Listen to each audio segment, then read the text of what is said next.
이또의 손자 베레가의 아들 스가랴, 그의 이름은 여호와께서 기억하신다라는 뜻입니다. 여호와께서 기억하신다. 기억하시면 어떻게 되느냐? 하나님께 돌아올 수 있게 된다. 귀환. 이 귀환이라고 하는 영화도 있었죠. 우리의 이 성노예로 팔려간 우리의 딸들이 다시 돌아오는, 고향으로 돌아오는, 당나라의 군대에 이 바쳐졌던, 제물로 드려졌던 이 땅의 딸들이 다시 돌아오는 그런 귀향, 복된 일입니다. 포로지에서 다시 돌아오는 스가랴의 이름처럼 하나님께서 그렇게 돌아오게 하신다는 것이죠. 기억하신다. 고향으로 돌아오게 하신다. 일상으로 돌아가게 하신다. 이게 오늘 이 스가랴의 이름을 통해서 우리가 다시 한번 하나님의 은총을 기대하며 나아가는 것이죠. 바벨론에서 태어났습니다. 고향 땅에서, 이 유대 땅에서 난 것이 아니라 포로지에서 태어난 사람이 이 스가랴입니다. 그래서 이 고레스 왕의 귀환령에 따라서 스룹바벨과 함께 1차로 포로 귀환할 때 첫 번째 포로 귀환자에 함께 왔던 그런 귀한 사람이죠. 제사장이며 선지자, 이 이중직을 수행한 제사장이면서 선지자. 보통 이것은 분리되어 있거든요. 그런데 이 두 가지를 수행했던 그런 선지자입니다. 학계와 함께 십수년 동안 중단되었던 성전을 다시 재건하도록 격려하고 독려했던, 학계는 굉장히 말이 짧습니다. 분명하고 단도직입적이죠. 그래서 2장짜리고, 스가랴는 똑같은 성전 재건을 독려했는데도 무려 7배나 많은 14장. 무슨 뜻이겠습니까? 말이 많은 거죠. 말이 많다라고 하는 말은 다정하다는 뜻입니다. 학계는 단도직입적이고, 스가랴는 여러 가지 예언들을 통해서, 환상들을 통해서 우리에게 하나님의 성전이, 우리가 하나님 앞에 회복되고 성전이 재건되고 민족의 정체성을 찾고 그렇게 하나님의 은혜 가운데 거하게 하는 그런 놀라운 축복의 메시지를 전하지요. 특별히 영원한 구원의 왕이 오실 것을 예언한 그런 선지자이기도 합니다. 오늘 바로 이 9장 말씀이 나귀 새끼를 타고 예루살렘에 입성하신 예수 그리스도를 통해서 성취된 놀라운 예언의 말씀을 담고 있는 것이죠. 단지 자기 백성들만 사랑하시는 것이 아니라 이방의 백성들까지도 구원하시는 그런 놀라운 하나님을 선포하고 있습니다. 예수님은 예루살렘에 입성하시죠. 사복음서에 모두 기록되어 있습니다. 사복음서에 다 기록된 것 의외 다일 것 같은데 별로 그렇게 많지 않습니다. 오병이어의 기적 정도가 사복음서에 다 기록되어 있고, 나머지 중요하다라고 생각하는 것들은 2가지, 공관복음, 요한복음에만, 이런 식으로 마가와 마태복음에만, 마태복음과 누가복음에만, 마가복음과 누가복음에만 이렇게 흩어져 있지, 4곳이 다 그렇게 기록하고 있는 그런 예수님의 사역이, 예수님의 일생이 많지 않다라고 하는 것이죠. 그런데 예루살렘에 입성하신 사건은 사복음서에 다 기록되어 있거든요. 중요하고 의미 있기 때문에 그런 겁니다. 중요하고 의미 있기 때문에 마태, 마가, 누가, 요한이 이 예루살렘의 입성을 주님의 그 귀한 사역으로 기록하고 있는 것이죠. 오늘 종려주일입니다. 그리고 내일부터 한 주간 동안 고난주간이고, 사순절에서 꽃이라고 말하는, 사순절의 꽃이고 사순절의 핵심이고 사순절의 중요한 포인트가 되는 오늘 이 기점, 종려주일날 이 우리가 늘 들었던 그런 말씀이죠. 당시의 종교 지도자들은 백성들이 반란을 일으킬까 두려워서 예수를 6월절에 죽이려고 하지 않았습니다. 그런데 이 사건, 예루살렘에 나귀 새끼를 타고 입성하신 이 사건, 그 사건은 하나도 중요하지 않았습니다.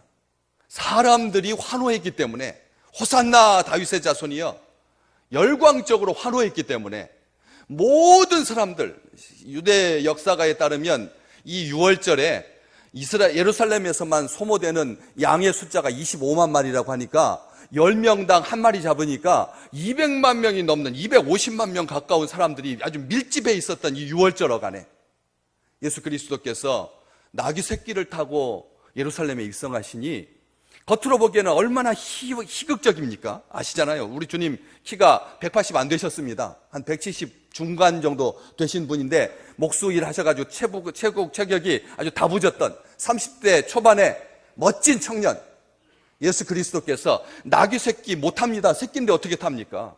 나귀 새끼는 짐을 실어본 적이 없는, 사람을 태워본 적이 없는 그런 나귀 새끼를 어떻게 탈 수 있겠습니까? 그냥 발이 땅에 닿으면서 엉거주춤 갈 수밖에 없는, 말도 아니고 장성한 나귀도 아니고 그 새끼를 타고 입성하시는 예수님 때문에 어린이들은 아마 웃었을 겁니다. 저게 무슨 왕이냐고 그렇게 웃었을 겁니다. 그런데 그것은 문제가 되지 않았던 것이죠. 백성들이 예수 그리스도에게, 예수에게 쏠리는 것, 식이 나고 질투나서 결국은 적대감이 촉발되었고 예수 그리스도를 유월절에 본의 아니게, 유월절에는 말자, 유월절에는 죽이지 말자 했었는데 본의 아니게 유월절에 죽이게 된 거죠. 이게 성경 말씀이 성취되는 거죠. 우리 주님은 유월절 어린 양이시니까, 유월절에 희생당하는 것이니까. 그래서 하나님의 약속이 성취되는 것이죠. 이런 귀한 말씀의 근거가 되었던 말씀이 오늘 스가랴서 9장 9절 말씀, 이렇게 시작하죠. 시온에 따라 크게 기뻐할지어다, 예루살렘에 따라 즐거이 부를지어다. 여기 시온의 딸, 예루살렘의 딸, 원래는 예루살렘의 딸은 구약 성경에 잘 안 나오고 주로 나오는 게 시온의 딸입니다. 시온은 시온산, 예루살렘이 있는 그 산, 모리아산, 아브라함이 아들 이삭을 제물로 바쳤던 그 산, 그 모리아산이거든. 그 시온산.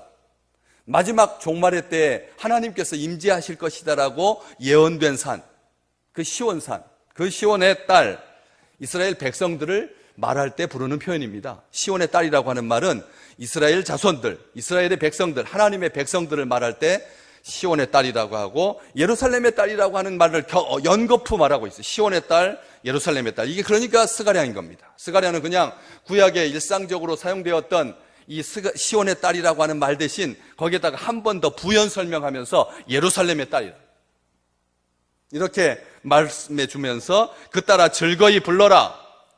왜 크게 기뻐하고 즐거이 불러야 하는가? 바로 이어져서 나오죠. 보라, 네 왕이 너에게 임하시나니. 너의 왕이 너에게 임하시기 때문에, 왕이 임하시기 때문에 그렇게 크게 기뻐하고 즐거이 불러야 된다. 당시 이스라엘은 나라도 잃고 왕도 잃고 아무것도 없었습니다. 포로지에서 귀환한 몇몇 사람들, 나머지 그 온 이스라엘에 흩어져 살던 사람들, 가난하고 힘없고 능력 없는 사람들, 배제된 사람들, 실패자들, 그런 사람들만 뒤에 남아 있었지 유능한 사람들은 다 끌려가가지고 70년 동안 텅 비어있던 상태에서 스가랴와 함께 1차 포로 귀환되어서 간신히 겨우 명맥을 유지하고 있는 지도자급이 겨우 이제 막 튀어나오고 있는 그런 상태인데, 그래서 온갖 수치를 당하고 심한 압제와 탄압과 수탈 때문에 힘겨운 삶을 살고 있었는데, 그 고통당하는 자기 민족을 해방시켜줄 수 있는 왕을 손꼽아 기다렸지만 이제 하나님께서 때가 되어서 왕을 보내주신다. 그렇기 때문에 크게 기뻐하고 즐거이 부르라. 이 스가랴의 예언은 예수님께서 예루살렘에 입성하기 500년 전의 예언입니다. 500년 뒤에나 올 것인데, 그 당시는 이스라엘 백성 시온의 딸, 예루살렘의 딸들에게는 아무런 희망이 없었습니다. 그런데 그 왕이 오시기 때문에 크게 기뻐하고 즐거워하라, 그렇게 말하죠. 진짜로 예수님께서 예루살렘에 입성하니까 마치 약속이나 한 듯이 모든 사람들이 이구동성으로 크게 기뻐하며 즐거이 외쳤죠. 마태복음 21장 9절, 호산나, 다윗의 자손이여 찬송하리로다, 주의 이름으로 오시는 이여 가장 높은 곳에서 호산나. 호산나라고 하는 말은 지금 구원해 주십시오, 우리를 이제 구원해 주십시오 라고 하는 뜻이거든요. 코로나 시대 때 제일 많이 불러야 할 하나님을 향한 찬송은 호산나입니다. 호산나, 하나님 이제 우리를 구원해 주십시오. 또 마가복음 11장 9절에서 10절, 호산나 찬송하리로다, 주의 이름으로 오시는 이여 바루카바 헤셈 아도나이. 히브리어로 불러드렸습니다. 바루카바 헤셈 아도나이, 주의 이름으로 오시는 이여 찬송하리로다, 오는 우리 조상 다윗의 나라여 가장 높은 곳에서 호산나. 누가복음은 또 이렇게 기록합니다. 누가복음 19장 38절. 우리 함께 같이 읽어볼까요? 찬송하리로다 주의 이름으로 오시는 왕이여.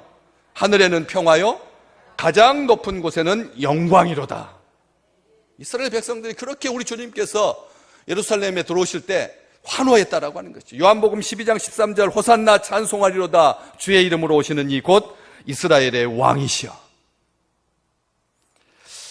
그 속에는 누가 섞여 있을까요? 저는 말씀을 준비하면서 가장 크게 소리 질렀을 사람이 누구였을까요? 누구였을까요? 그분이 눈을 뜨게 한 자가 예수 그리스도의 앞을 인도하고 그분이 혀를 풀어주었던 자가 하나님을 가장 크게 외쳤을 것입니다. 혀가 풀리시기를 주의 이름으로 축복합니다. 확진되어 가지고 별 증상들이 많더라고요. 현기증부터 시작해 가지고 어지럼증, 그 다음에 두통, 미각, 후각, 장애. 우리 식구들 중에 또 20% 가까이는 이런 이번에 이 전염병 때문에 고통스럽지 않습니까? 우리 주님께서 풀어주실 줄로 믿습니다. 1년 가는 사람, 그럼 너무 아프잖아요. 1년 가지 아니하도록 빨리 맛있는 고기도 먹고 친구들도 만나고 꽃구경도 하고, 우리 교회 예배 드린 다음에 쑥 가지 마시고 바로 옆에가 우리 저기 벚꽃길인데 그 아름다운, 오늘 지나면 다음 주에는 반 떨어집니다. 이 속에서 하나님께서 혀를 풀어줬던 자가 가장 크게 감격하여서 호산나 다윗의 자손 우리 주 예수 그리스도시여 이렇게 불렀을 거라는 것이죠. 그분이 겉 계셨던 사람, 무덤 속에서 썩어가던 나사로도 그 속에 있었을 것입니다. 깨끗함을 입은 자들, 감격에 겨워서 예수 그리스도를 환호했을 것입니다. 객과 고아와 과부와 어린아이들까지 모두가 하나가 되어서 예수 그리스도를 환영했습니다. 왕의 오심을 기뻐하는 것은 하나님 백성된 증거입니다. 왕이 오시는데 기뻐하지 않는다면 딱 두 가지 이유죠. 그가 왕이 되는 것을 싫어하는 사람들이 기뻐하지 않을 것입니다. 또 왕하고 자기하고 무관한 사람들이 기뻐하지 않을 것입니다. 둘 중에 하나입니다. 우리 주님을 기뻐하지 않는다라고 하는 말은 우리 주님께서 왕 되신다라고 하는 것을 싫어하거나 우리 주님하고 나하고는 아무런 상관이 없는 사람들이 안 기뻐한다는 것이죠. 그래서 시온과 예루살렘의 딸 하나님의 백성이라면 그 왕을 보는 것이 소원이었고 그리고 최고의 기쁨이었을 것이기 때문에 당연히 기뻐하게 된다는 것이죠. 왕이신 예수님에 대한 기쁨이 내가 어느 나라에 속해 있는지를, 내가 어느 세상을 살고 있는지를 나타내는 시금석이 될 것입니다. 하나님의 나라를 살고 있으면 하나님, 우리 주님을 기뻐하는 거고, 사탄의 세상을 살고 있으면 하나도 안 기쁜 거죠. 요즘 우리가 얼굴을, 그 사람의 표정을 알 수 있는 게 어디뿐입니까? 지금 눈밖에 없잖아요. 눈은 이게 고통스럽고 그리고 웃어도 똑같습니다. 이게 웃는지 우는지를 몰라요. 눈만 보면. 그러니까 더 기뻐해야, 과도하게 눈물을 찔끔찔끔 나면서 기뻐해야지만 이게 기쁜지 알지, 마스크 쓰고 있어서 웬만큼 기뻐해가지고 그냥 조그만 웃음 지으면 이게 웃는지 우는지 모른다고. 진정 왕이신 예수 그리스도, 그게 자기 백성들이 예수님이 기쁘면 예수님께 속한 사람이고 그렇지 않으면 아니다. 기쁨이 없으면 살아있으나 죽은 거와 같다. 왜 사순절 기간 통째로 다 하나님 앞에 주님의 고난을 생각하면서 금식하면서 그렇게 구제하고 절제하고 나가지 아니하고 그 주일은 사순절에서 빼거든요. 주일은 사순절에서 뺍니다. 그래서 금요일날 우리 월정기도 때 여기 세워졌던 십자가 이 장식도 주일날은 예배 기쁨 때문에 잠시 치워놨습니다. 내일부터 고난주간 새벽기도 드리면서 다시 이 자리에 서게 될 것입니다. 주일은 기뻐함이 본질인 거죠. 우리 믿음의 백성들이 주일 전에, 그 전까지, 심지어는 예배당에 올라올 때까지도 아직 짙은 그림자 때문에, 왜? 동쪽에서 입장해야 되니까 자기 그림자를 보면서 들어오니까 그런 문제와 장애와 염려 때문에 슬픔이 가득할지라도, 슬픔이 우리의 삶에 기숙할지라도 영원히 살지 아니하도록 단호하게 우리 주님의 이름을 붙잡고 찬송하며 나아가시기를 주님의 이름으로 축복합니다. 그냥 놔두지 말라는 거죠. 우울한 채로 그냥 있지 말라는 거죠. 귀신의 소리 듣지 말라는 거예요. 악한 영이 자꾸 너보고 죽어라 죽어라 할 때 단호하게 아니다라고 말해야 된다는 거죠. 우울한 채로 가면은 안 된다는 겁니다. 하나님의 백성인데 살리는 것이 슬픔이 아니고 기쁨이라고 하는 것을 우리가 알면서 예수님의 왕되심을 기뻐한다면 그는 천국에 속한 자입니다. 주님의 백성들은 그의 나라와 주님께서 왕 되시는 것을 기뻐하는 자이죠. 왕이신 주님이 기쁨의 이유이고 권리인 줄로 믿습니다. 나의 주 나의 하나님, 나의 왕이신 예수님이 기뻐해야 할 이유의 원천이라는 것이죠. 왕이신 예수님을 기뻐하는 것은 우리의 권리입니다. 이 기쁨의 사람이 되는 것, 이 기쁨으로 사는 것, 이게 가장 큰 복입니다. 이 땅에는 영원한 기쁨을 줄 수 있는 것이 없기 때문에 그렇습니다.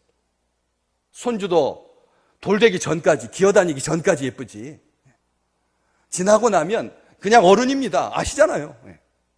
손주를 더 본 사람만이 알 수 있습니다. 기쁨이라고 하는 게 뭡니까? 진정 금식도 이번 주간 한 끼 금식해가지고 한 세 명 살리겠다 해가지고 일부러 억지로 금식하지 마십시오. 하루에 한 끼, 아니면 목요일 날 주님께서 십자가에 달리신 날 이렇게 금식하셔서 한 끼에 1,000원씩 계산해가지고 하지 말고 그냥 나는 우리 주님께 이번에 우크라이나 난민들하고 동해안 지역의 산불 피해 복구를 위해서 교회 이름으로 이미 헌금했습니다. 그냥 가벼운 마음으로, 기쁜 마음으로, 즐거운 마음으로 금식하면서 기도할 뿐인 것이지 흉악하게 얼굴을 이그러뜨려가면서 기도하는 게 아니다라고 하는 것이죠. 오늘 우리 주님 스가랴는 이렇게 예언합니다. 너희 왕은 누구시냐? 어떤 왕이시냐? 첫 번째, 공의로우시다. 우리 주님은 공의로우신 하나님이다. 그렇게 말씀하고 있죠. 분명하게 기록되어 있습니다. 그는 공의로우시며 공의로우신 하나님이다. 예수님은 하나님의 법, 하나님의 나라의 법을 따라서 통치하시기 때문에 공의로우신 거죠.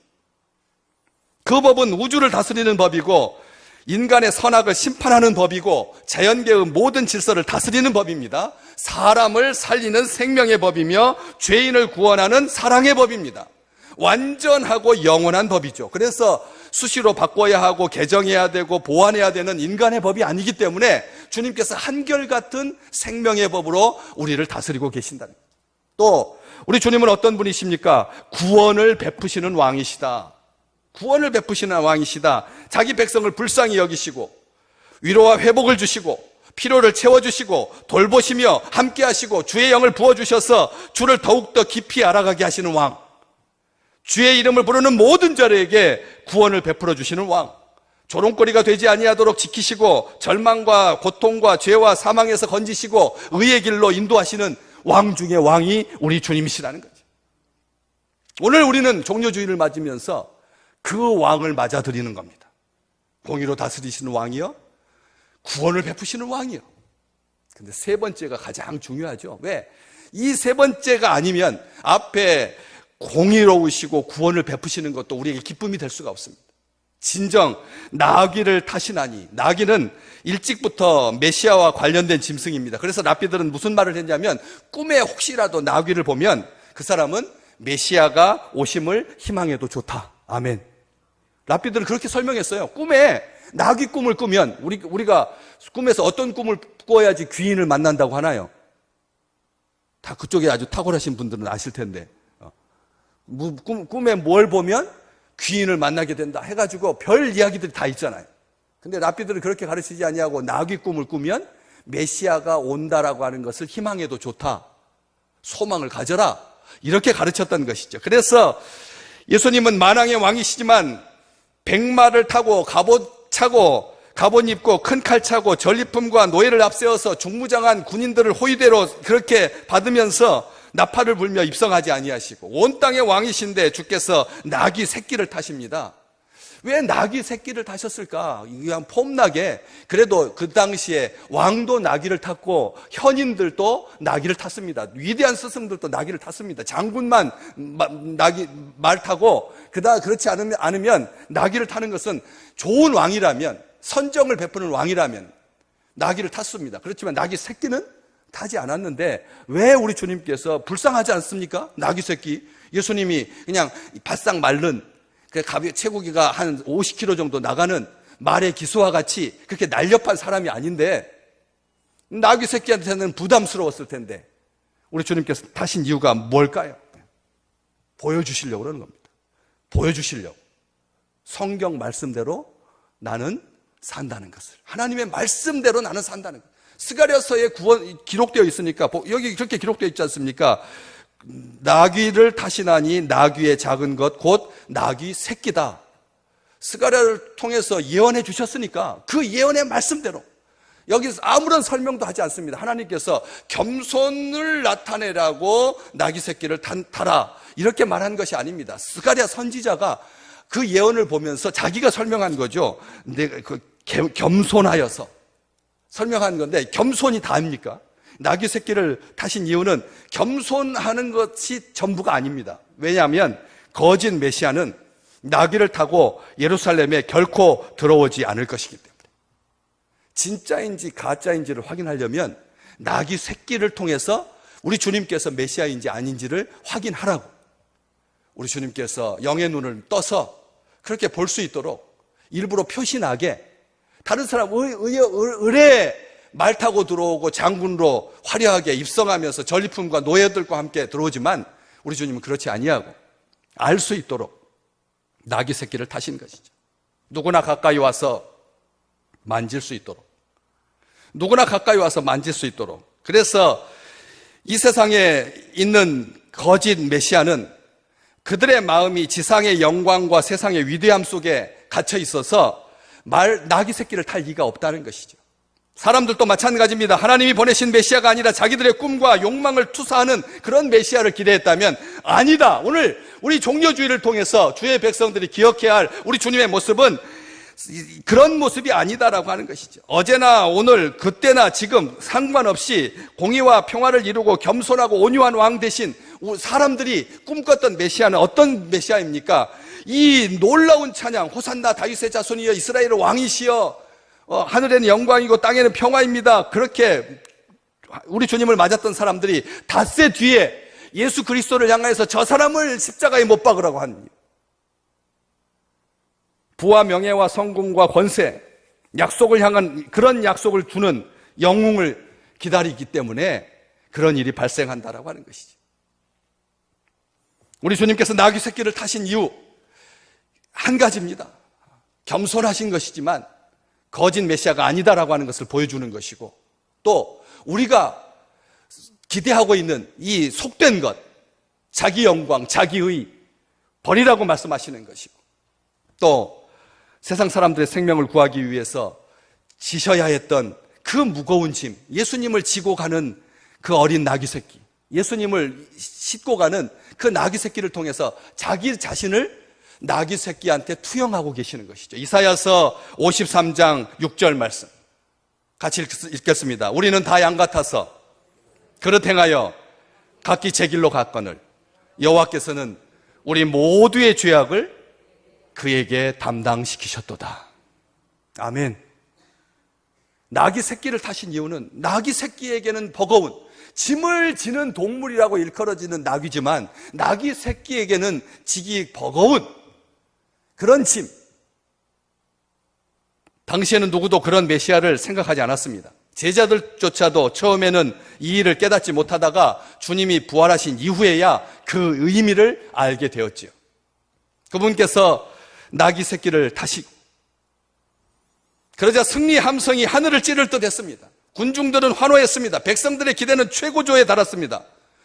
예수께서는 결코 허락하신 적이 없었던 그 존경을 한 몸에 받으셨죠. 심지어는 큰 기적을 베풀고도 다른 사람들한테 가서는 이런 일이 있었다라고 말하지 마라, 나를 나타내지 마라, 그렇게 비밀스럽게 임금 삼으려고 하는 사람들에게도 가까이 하지 아니하고 기도하러 산으로 들어가셨는데, 오늘 종려주일 우리 주님께서 그것을 허용하셨습니다. 제자들은 옆에서 이것이 그분이 보좌에 오르시는 증거라고 받아들였습니다. 군중들은 해방의 시간이 이르렀고, 그리고 로마의 군대가 쫓겨가고 폭력과 학살과 억압의 사슬이 벗겨지는 그런 놀라운 메시아의 시대를 기대하지요.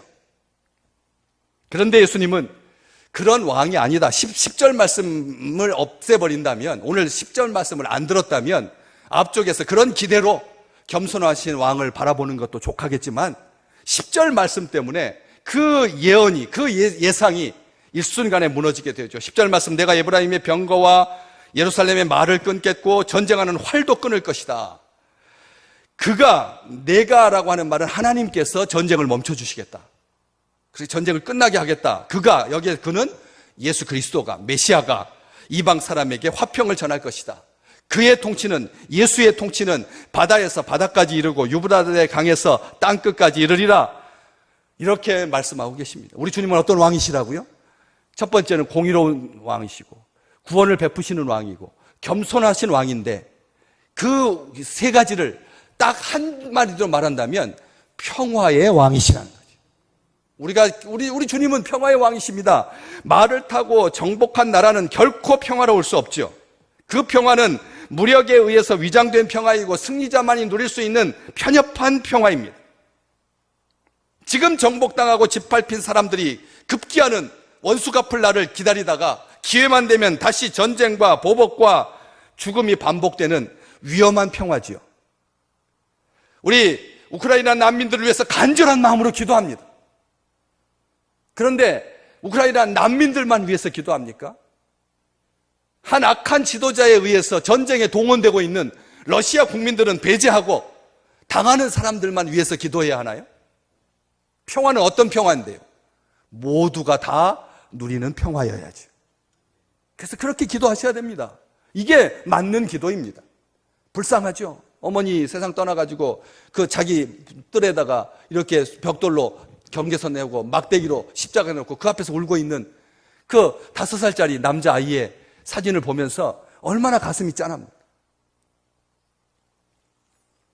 그런데 진정한 평화는 우리 주님께서 주신다는 것이죠.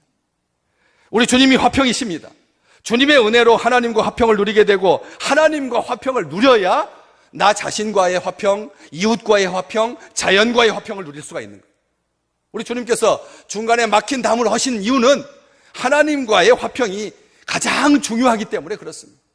물리적으로 전쟁이 멈추는 상태가 진정한 평화가 아니라 하나님과 화목하게 되는 것, 이것이 진정한 평화. 그래서 에베소서 2장에 기록되어 있는 것처럼 먼 데 있는 사람이든지 가까운 데 있는 사람이든지 어느 곳 어느 시대든지 이 평안의 사람이 되라고, 이 평안이 필요하지 않는 시대와 사람은 없었다고, 그렇게 바울이 에베소 교회에 편지하고 있는 것이죠. 에베소서 2장 17절 18절, 또 오셔서 먼 데 있는 너희에게 평안을 전하시고, 이방 사람들에게 먼저 우리 주님께서 평화를 주신다는 거예요. 아멘.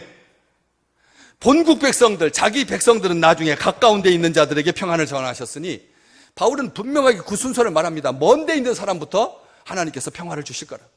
그래서 오늘 말씀이 성취되는 거죠. 이방 사람에게 화평을 전할 것이다. 우리 주께서 이방 사람들에게 화평을 전할 것이다. 그로 말미암아 우리 둘이라고 하는 뜻은 이스라엘 백성과 이방의 백성들이 함께 한 성령 안에서 아버지께 나아감을 얻게 하려고 하나님께서 화평을 주신다. 무슨 뜻인지 아시죠? 하나님과의 관계 화목을 주시려고, 그래서 먼 데 사람에게 화평을 주시고 가까운 사람들이 화평하게 하신 이유는 하나다. 하나님께 나아가서 예배하게 하려고 이 먼 데 사람에게 화평을 전하는 것이. 우리는 평화의 소식을 누구한테 먼저 전합니까? 가까운 사람들한테 먼저 전하지. 그리고 알아서 멀리 있는 사람들 알아서 듣든지 말든지 하는. 예수님은 그렇지 않다는 것이죠. 이 예언의 말씀을 이루시려고 이방의 백성들에게 화평의 소식을 전하시는 것이죠. 그래서 하나님께서 이 땅에 전쟁을 그치게 하실 것입니다. 예수님께서 땅끝까지 평화로 다스리시고 메시아의 통치가 미치지 못하는 사각지대가 없다라고 하는 것을 오늘 말씀은 분명히 말씀하십니다. 그의 통치는 바다에서 바다까지 이른다. 바다에서부터 바다까지 이른다. 모든 육지에 가릴 것 없이, 바다를 포함해서 바다까지, 그 사이에 있는 모든 육지, 특별히 유브라데 강에서 땅끝까지 우리 주님의 통치가 이루어질 것이다. 하나님의 평화가 이루어진다. 영원한 생명이 되시고 무한한 능력이 되신 주님의 완전한 평화를 이 종료주일 그리고 이어지는 고난주간 우리는 간절한 마음으로 사모하면서 기도할 것입니다. 무한한 능력 되신 주님의 완전한 평화, 누구든지 주님과 함께하면 평화의 왕, 주님이 주시는 완전한 평화를 누리게 될 줄로 믿습니다. 예수 그리스도가 머리 되신 교회, 예수 그리스도가 다스리시는 가정, 예수 그리스도를 주로 모신 민족, 그들의 삶에 진정한 평화가 가득 넘치게 될 줄로 믿습니다.